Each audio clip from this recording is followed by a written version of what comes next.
about the prettiest girl in Texas, and I think I saw her in here tonight. I think she rode with me, as a matter of fact.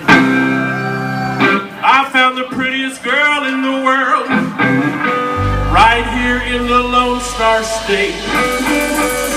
You can keep your movie stars and your models, 'cause with my